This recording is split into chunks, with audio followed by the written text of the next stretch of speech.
Well, I want to welcome everyone to this week's episode of Ambitious, Awakened, and Aligned. And I am joined by the beautiful Jaime VanDenBrock. I'm so thrilled to have you here. And we are going to have a conversation today about the somatic journey from tolerance to transformation, I'm calling it. Mhm. Um, but really, it's about if someone said to me, or even I've said to people, "Oh, I'm going for a somatic session," I think I see that look on people's faces, like, What is that?" It's a little foreign, I think, and it's not even about the definition of it. It's actually the practice of it is foreign to us, which is why I am just so thrilled that Jaime is a huge part of my life. She's a huge part of my healing team. She teaches me the concepts we're going to talk about a little bit today. You're going to maybe dive into the window of tolerance, which is something even recently she had to navigate with me. And then we're going to talk about an upcoming juicy retreat we're doing in Bali. So, welcome, Jaime. Thank you for being here. Thank you so much, Laurie. It's absolute pleasure. I feel like this is one of those conversations that I don't know where to start, don't know where to end, don't know how, like we could take years to sit here Mhm. and Yeah. really dive into this. Yep. So I think let's start with I feel like everyone knows you in my community because we just did the festival and Jamie was a beautiful part of the festival. And so So we'll much put fun. all of her bio and all that in the link to the show. But help us understand what is somatic. So the word somatic means the body. So when we're talking about, say, somatic therapy, then we're using the body as a means to heal. So we're looking to the body for clues as to what might not be going right, some patterns that aren't going well, and then looking to the wisdom of the body to find healing as well. So as opposed to the mind, as Mm-hmm. opposed to it being a mental construct. Mm-hmm.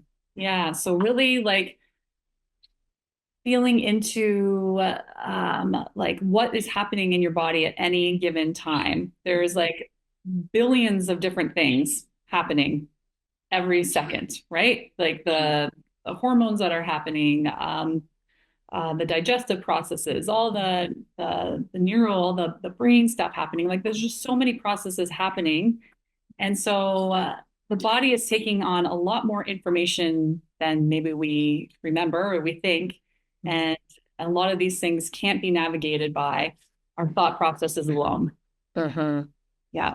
So when I first met you, you were going through your own transition of being a massage therapist, trained massage therapist, and recognizing that there was something deeper, there was something more transformational that you wanted to offer, understanding that there's a beautiful place for massage therapy as well. And Mhm. yet there was something calling you to this deeper work of somatic. And so, like, what is that transition? What is the difference between I'm going for a massage versus I'm coming in to do some somatic work? Yes, yes. So quite a bit different for sure. And yeah, so the training that I did was called somatic experiencing. So I'm a somatic experiencing practitioner. If anyone wants to look into somatic experiencing, then they have a way to or something to look into. Um, and so I decided, yeah, I'd slowly been thinking, oh, I'm not feeling satisfied in my massage career. I'd been massaging for 20 years Mm, and I'd had some of the same clients for like 20 years, all pretty much. yeah. And there'd be clients that'd be coming in with, say, shoulder pain Mm, that should have healed, right? Like in a textbook amount of time, it should have healed. They're doing all the right things, all the right stretching, coming for regular massage or chiro or physio, and it was still a problem. And I thought, there's mhm, something else going on here. There's something more. And mhm, that's where the mind body connection really comes into play. So, mhm, the way stress affects our bodies, the way we hold on to stress, whether that's chronic stress from just living our busy lives, or if it's from a traumatic stress from something that's happened in the past, one incident that was traumatic, like a car accident, Mm. something like that. And so having this tool of somatic experiencing allows me to really get at and release the tension going on, for example, in the shoulder for this one client, in ways that the tools I didn't have before. So, yeah, so when people come in, the way I practice it, because I am a massage therapist, there's lots of people who do somatic work who are from the psychology realm. Mhm. So they're kind of already used to that top down approach of Mhm. coming in analytically and then Mhm. bringing these somatic tools in, whereas I'm used to coming in from the what we say the bottom up. So already working with the body and we're adding these other pieces. So I like to blend it with Reiki, so energy work. The two go really nicely hand in hand. But generally, people are coming in, and I'm going to be having them become aware of the sensations in their body. Okay. And we're looking to the body and for it to lead us where it needs to go, where the healing needs to take place. Mm-hmm. And there's a lot that happens from there, but generally we keep coming back to the body. And when the mind wants to get in the way, Mm-hmm.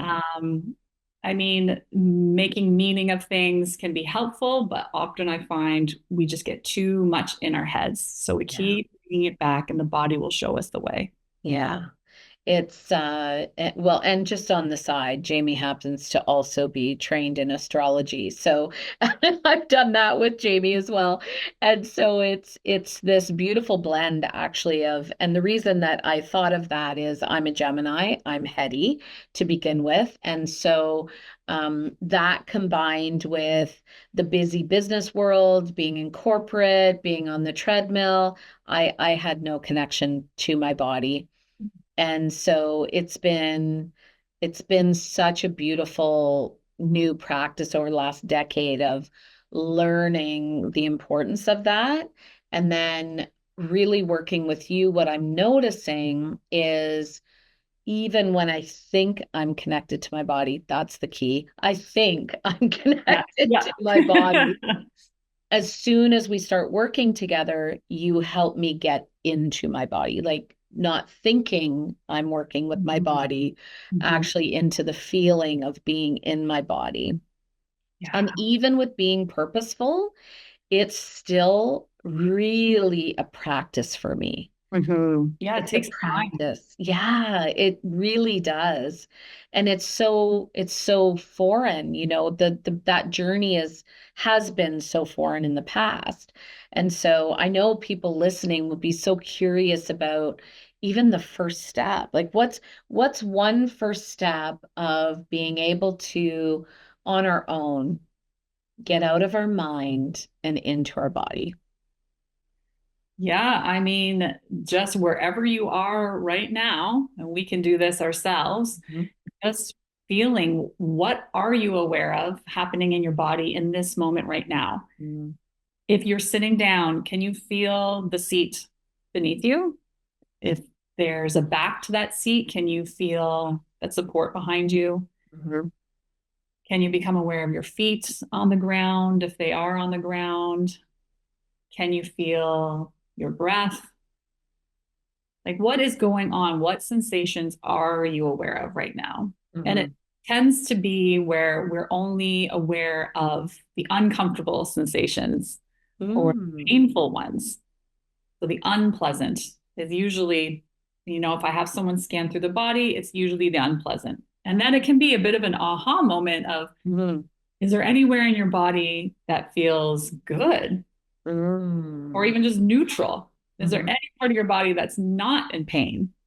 And in most cases, people can find a place where there isn't any pain. And then just watch what happens when you put your focus on that area. Mm. It has an effect on those painful areas. Mhm. Yeah. That's That's- so fun. Jamie yeah. always makes me hungry. That's all I have to say. When we start doing body work, my tummy growls, and I've come to understand it's the nurturing piece of I'm hungry to be nurtured by myself, like to Mhm. give myself that time. And so I always love that when we're doing the work, and I'm allowing the emotions to move through and the feelings to be released, then I feel this hunger because for so long I never felt hunger. So it's like, oh, yeah. So she always makes me hungry. It's a Glad. good thing there isn't like a bakery next door. I Oh, there just, is now, oh, actually. It just no, opened. no. Don't tell me that. Oh, so we came out of the festival and certainly such a beautiful experience together and journey we've been on together. And then, no surprise, my body hit some stuff coming out of that, just because we were holding such a high space for so long. And you were, of course, there for me in that journey. And in it, actually, you shared with our guests the window of tolerance. And Mhm. then I was busy inside, so I didn't have the beautiful opportunity to take part with you that day. So you pulled out your sheet when we were talking. You're like, okay, we need to see this. And it really had an impact on me, as it did on many of the women at the festival shared with me after. That window of tolerance, like I've had it come up 3 or 4 times in conversation since. And Wonderful. so I've never heard it before either, Jaime. And I'm a voracious reader learner. So, Yeah, yeah, yeah, can you share a little bit more about that with sure. everyone? Yeah. Yeah, I find it to be a really helpful visual just to help us feel more into our own patterns of what's happening. So the window of tolerance has to do with the autonomic nervous system. So the fight, flight, freeze patterns, as well as the times when we're feeling calm and rest and relaxed. So yeah, I got my handy dandy notepad again here, and we'll just make it pretty easy peasy here. Mhm. But if I have one line down here, this blue line, it's going to represent the parasympathetic nervous system. Okay, Mhm. so this is, if anyone remembers from biology or science class, this is rest and digest. Uh-huh. This is why when you start to connect to your body in a relaxing way in our sessions, that you start to feel hungry, that your belly starts to rumble because your body is shifting to this rest and digest, calm and relaxed place where the blood flow can move to your digestive organs away from your muscles because you're relaxed and you can digest food well.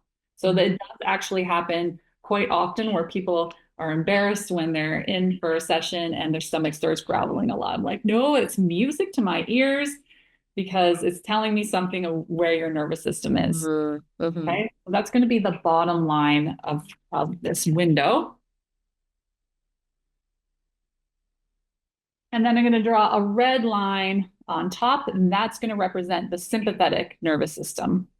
So this is our fight or flight system, as well as I always like to include fun. Mhm. And that's because in with this sympathetic system, the blood flow is now moving to our muscles because and away from our digestive organs because we're getting ready to do something. So if you think of fighting or fleeing, you need your muscles to do both of those things. We're feeling very alert. All our senses are engaged. If we were in the wild, because we're mammals, right? So this is the same as what's happening with animals in the wild. We were animals and we hear a twig snap in somewhere close by and we're a deer, then we're going to look up, our pupils are going to get really wide, our ears are going to perk up, we're smelling, we're taking in a lot. Mhm. I add fun. Oh, and our heart rates are going to go up, our respiration's going to go up, we're going to start breathing a little quicker. When we're having fun, all of these things can happen too. So Mhm. just thinking doing a sport that you really enjoy, or going out dancing, or going on a roller coaster, all of these same somatic sensations are Mhm. going to happen. Mhm. So throughout the day, it's normal to move, like waking up. Hopefully, we wake up feeling nice and rested and relaxed and getting ready for the day, maybe going for a hard workout, so we're coming up a little bit higher and then we come down. and have our breakfast while we're sitting looking out the window. How many of us actually do that? Probably not many, but if we were, we'd be very relaxed, digesting our food and then going about our day, maybe getting ready for work, having a glass of cold water, cold at the end of our shower, maybe it's going to, bring us more to the sympathetic. And then, up and down as the day goes on, where we have different, we're meeting with different people. Some people, it's going to excite us or make us angry, and sometimes we're going to feel calmer. So up and down, right? And then hopefully at the end of the day, resting, reading a book, taking a hot bath, stretching, meditating, and then falling asleep back here in the parasympathetic state. So that's a day within a window of tolerance. So this is not better than this. There's no good or bad. If we lived our whole lives down here in parasympathetic, it'd be pretty boring. We need some juice to happen in the day, right? All right. So if we all lived like that, there'd be no problems. However, we don't all live like that. And many of us can often go over our window of tolerance. So that is represented by the orange dotted line. And so what happens when something happens in the day and we feel overwhelmed, we go out of our window of tolerance, we end up here. And this is the freeze response. Okay, this is the break of the nervous system. Because if we were stuck up here, if we were in this high sympathetic charge, we call it, and there was no, like, we couldn't calm down. And if we just kept on this line for a long, long, long time, which many of us do, then we would burn out of calories. We would never ever sleep. We we would die without this break. So even though it's out of our window of tolerance, it is our body's way of protecting us, and it happens automatically. So, what this feels like, it feels like foggy in our brains. We're not quite there. We're not quite present. We can really connect with ourselves, with our bodies, with other people, and probably feel very tired but never rested. So we can fall asleep up here in this high sympathetic, or sorry, this freeze response. If we're overwhelmed a lot, we will fall asleep in here. But when we wake up, we're ending up right back here and then moving into the high sympathetic charge. So it's not a really great place to be for a long period of time, but it's there if we need it. So I like to show this to people because there's a few patterns that sometimes come up, and for a lot of my clients, they're feeling into these patterns. And one big one is when you're moving in and out, up and out between high sympathetic charge and this freeze response. And that can feel like anxiety followed by feeling nothing. Anxiety, do nothing. And this is a very obviously tiring pattern to be in. It can show up in our bodies in various ways. One with the digestion, it could be having diarrhea to constipation, diarrhea to constipation. Like that's just one of many ways how this might show up in the body. And there's different reasons why we get there. Sometimes it's the way it was modeled by our parents, or if we had a childhood that we had to be vigilant all the time, like an alcoholic parent or something like that, then we could have learned from a very young age that this is what's safe. So yeah, or it could be from, yeah, anyway, I could give 100, like millions of Yeah, I examples. was going to say it resonates with me even if in your childhood you weren't in that, once you got into the workforce or, even a relationship. So it could even develop over time. Mhm. And I'm guessing that's where we hear this word burnout. Is that Yes. it? Yeah, okay. Yeah, for sure. That For makes sense. So if you keep the chart up, what was really helpful for me was just to be completely vulnerable. When we came out of the festival, I'd had 3, 4 days in a row where I did not have an opportunity to rest for some beautiful reasons, things going on with our kids that we needed to be present for. And yet the body hadn't had a chance to integrate all the beautiful things that had happened, to just integrate all the emotions, all of it. And so when I spoke to Jaime, it was I had had a blackout and I'd actually thrown up.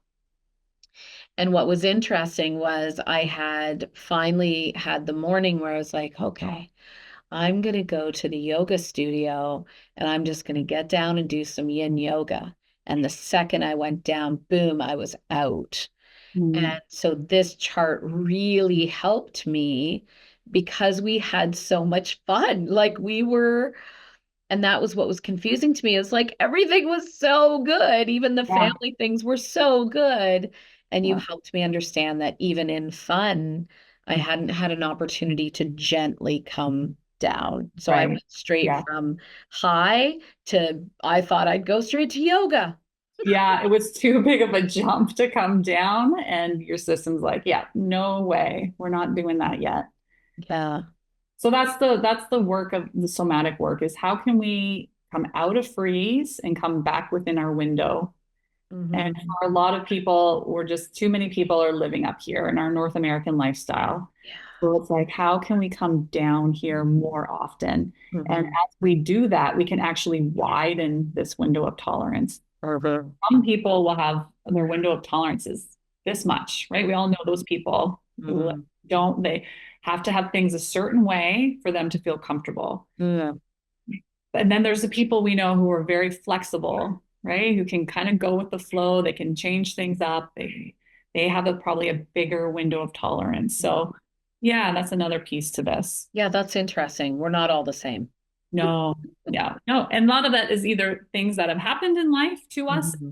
and our personalities, Hmm. that nurture and nature. Yeah, this is massive. I have found this conversation so vital for me in my life. And so I just want to share it with the world. How, Yeah, like I just, me too. hey, there we go. I just want to keep sharing with people that this Yeah, is life-changing work. And when we do this work, we have so much more energy available to us for everything else that we want to show up as and in. yeah, that's Yeah. it. Yeah, And Jaime is literally the chillest person I know. And that I tell you this, and I'm going to say it out loud here. I love watching that you practice what you're mm, sharing with me. You're living into this. You support your nervous system. And even every time we would have a meeting going into the festival, Jaime would say, okay, we're just going to remind everyone that we need to create some space and capacity for ourselves and that we need to breathe and for our nervous systems. So, that to me, I love that congruence yeah, and being around thank that you. congruence with you. Yeah, it's amazing. And Yeah. so, because we've formed this beautiful friendship, we just thought, actually, I think you need to talk about this because this is your birthing of a new child. And I just feel so joyful to come alongside. So, what's happening in April, Jaime? What are we playing with and doing together that will support everybody in their windows of Yes. tolerance and bond? Oh, yes, yes. And this is a lifelong dream, and you're the perfect co-pilot on this adventure. And yeah, we're going to Bali. We're We're going to going, Bali going to for Bali. an awakening retreat in April 5th to 10th. I Yeah, believe all those dates yeah, right. yeah. Yeah, and I mean, we're going to be doing we're going to be doing yoga, of course, gentle yoga and some breath work and all those things that eating good food and there's a beautiful spa there. I mean, all those things that you would normally equate with having a retreat in a beautiful location. But it's so much more than that. I don't want this to be something where people are like, okay, here's my crazy hectic life, and I'm gonna like plop down into Bali. And like you said, it sometimes that's too much. Like for all those people who get sick when they have a holiday or something like that, there's something there. We want to support you for all those people who want to join us.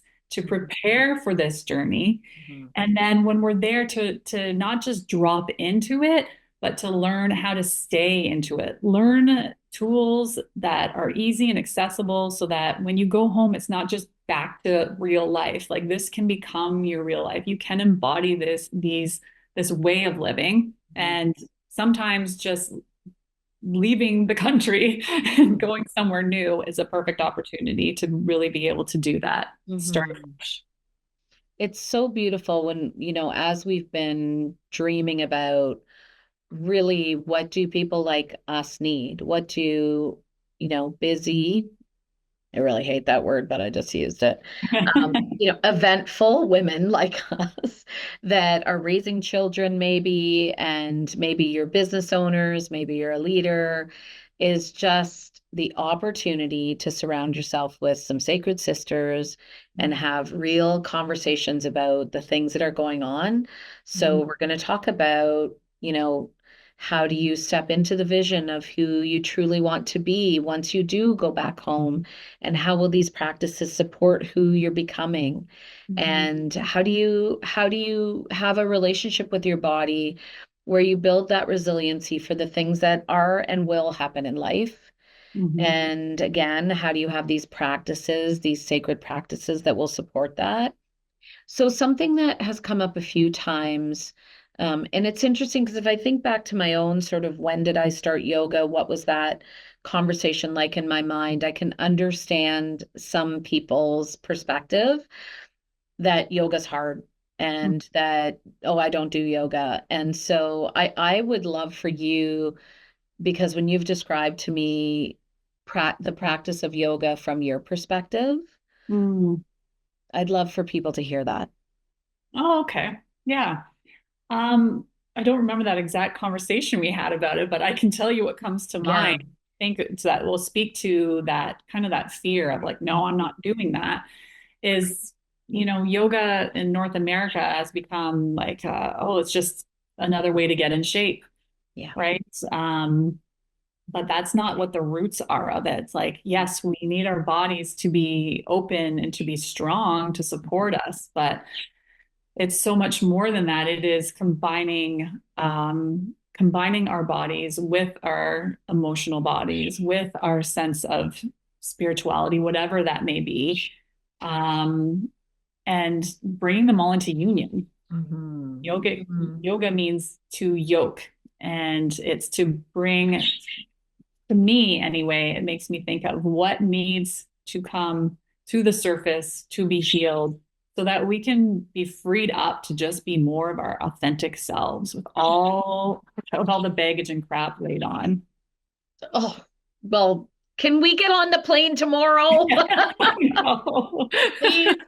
Yeah. Right, right. So I think that anyone listening, you want to either put this in your own stocking for Christmas or Yeah. encourage someone in your life that they'll put it in your stocking. What a beautiful gift to self, to really invest in you, to come alongside us. And, we talk often about a hand back, a hand forward.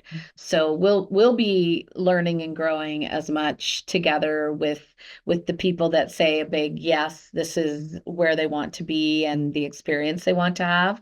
As much as we're just putting our hands out to say, we'd love to mentor you and support you in these ways.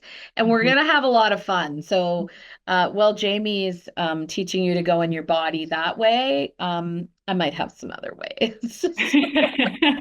We may have to have a dance party as well. Oh, yes. Yep. And we're going to explore Bali. So there is an exploration included, seeing some beautiful nature. And also, I have had the pleasure of going to Bali. I can't actually even describe the energy the moment you step off that plane. It is a different energetic vortex that will grab you and support you through the whole experience. And you will go home changed in a beautiful way, that you'll be transformed, and then you'll have some practices to support that. So, And I just got to say, for anyone listening to this, what just happened in your body? as Laurie just described that energy vortex and that the beauty there. Because I know, as you said it, just a big deep breath came in for me of like, yes, Yeah. yes, please. That's I think this is the what really pulls Jaime and I together is this that whole level of consciousness of raising the frequency of the planet and Yes. whatever we can do in our small ways. And then when we bring our energy together, it's just going to be amplified. So Oh, that's yeah. The best thing you can do for the planet right now Mhm. is be regulated. Be regulated within yourself or be more regulated than you are. Because as you do that, your frequency changes. And then whoever you come into contact with during that day is receives a blessing, receives something. Mhm. So for all of us who are feeling like, oh my gosh, there's so much terrible stuff going on in the world, which there is lots of suffering. Mhm. This is a very concrete way that you will make a difference Mhm. with changing your energy state, regulating your nervous system. That is the very best thing you can do to help everybody around you. Mhm. I have so learned that more so in the last year than ever.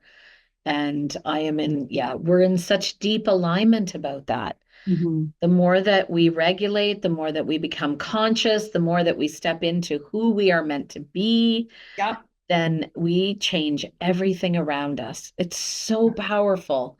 This is Yeah. what this whole podcast is about. So I love that you went there. Yeah, Like yeah. mic It's drop. not about ignoring, it's Yeah. not about ignoring No, fear or no. anger. It's not that. It's not like, oh, that's happening to someone else somewhere else, and I'll just do this.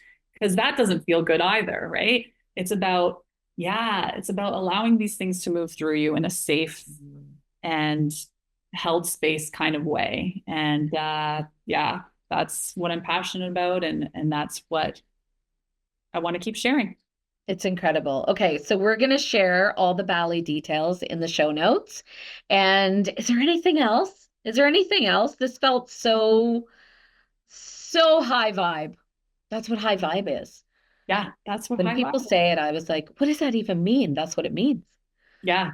Yeah. Yeah. It just, yeah, for any of you interested, even if you're feeling tentative about it, just we'll meet you where you are. Mhm. Yeah, there's nothing because yeah, when you open yourself up to being in a different way, it can that in itself can be scary. And saying yes to that can be scary. And Laura and I have both been there. So we know, we Mhm. don't forget that. Yeah. And yeah, so just wherever you are on your journey, you will be accepted with warm arms and it's your time. Yeah. I love that. You said something when we were talking recently. You said if you feel that nudge Mm. right now, if you feel that tiny nudge, that's your body actually saying, explore it a little bit more. Yeah. So don't hesitate to reach out to either Jaime or myself. Either is good or both. Yeah. We're happy to have a conversation about what this could be and look like for you. So just follow the nudge, even to just Follow the nudge explore. because the mind will come in quick and it'll be like, oh, but I can't because of X, Y, Z, right? All the reasons why you can't. Yeah. But we're not listening to this anymore. Okay. We're Mhm. coming back to the body. Yeah. Beautiful. Thank you for sharing some time with us today Yeah. and Thank you. going deep into the window of tolerance and helping us Yep. understand our bodies are, we are, they're here for us. Yes. They are actually running the show. And when we get into alignment and partnership, everything changes. Yeah. So, I just again want to do a shout out for Jaime. Her practice is in Wortley Village in London, and she does virtual. So, she's changed my life. And if that's also calling you to explore some more somatic work, please reach out to Jaime. Yeah. Thank you for being here. Thank Mwah. you. I adore you. And I can't wait for what's going to unfold in 2025. Me Thank too. you for Me too. listening, everyone. We'll see you on the next episode of Ambitious, Awakened, and Aligned.